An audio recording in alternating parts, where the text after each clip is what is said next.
Hi friends! Today we are going to talk about the 5 elements and how understanding them can help you to understand yourself, your mental health, and empower you to make decisions to help you find greater balance in your life.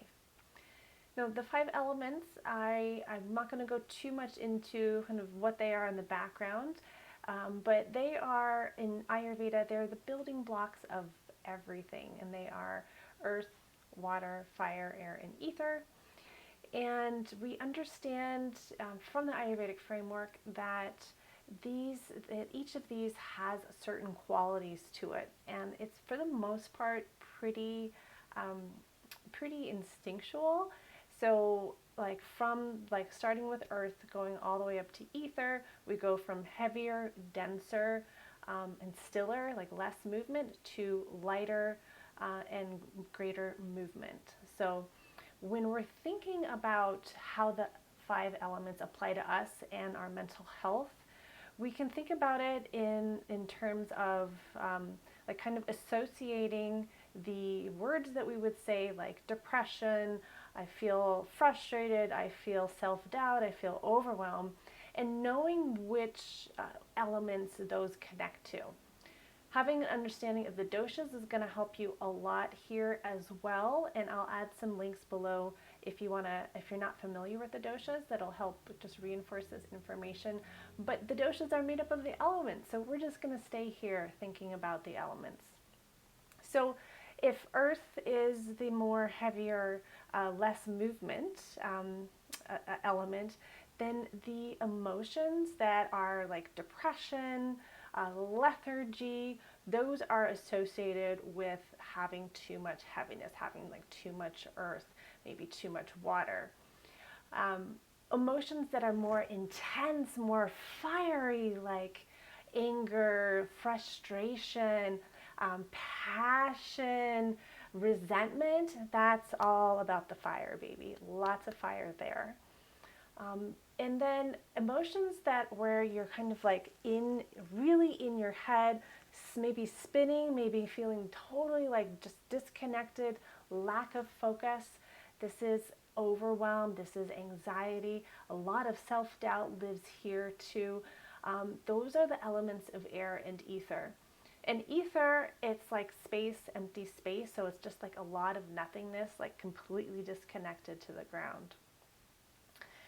So what you want to do is take some time to reflect on how you're feeling.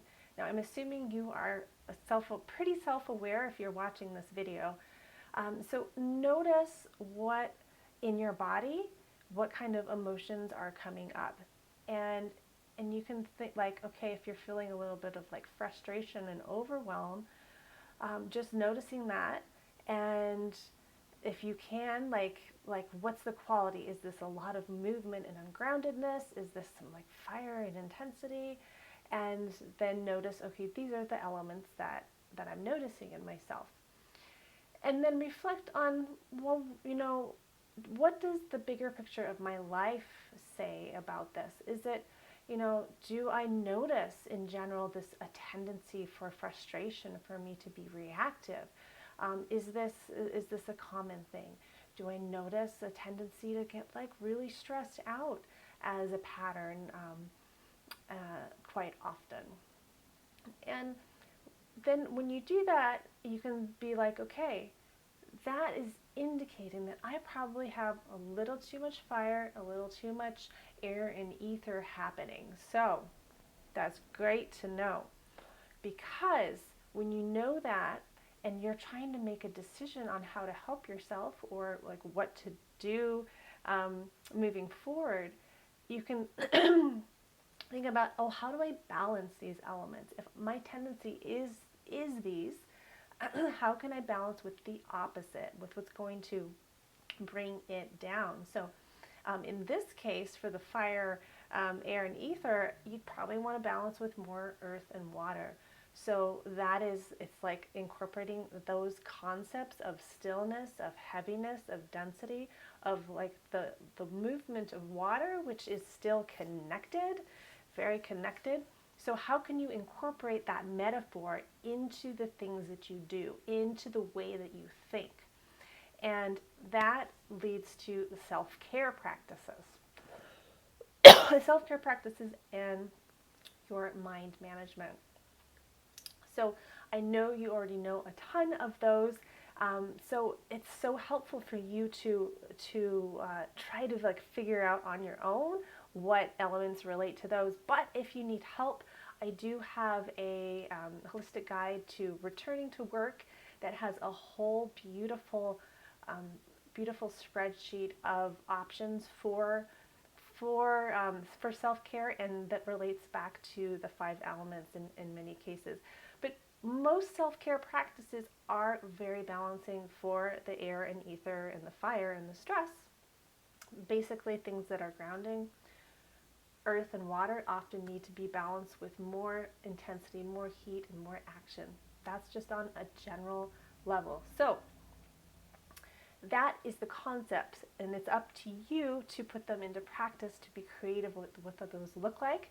However, I'm here to help if you have any questions.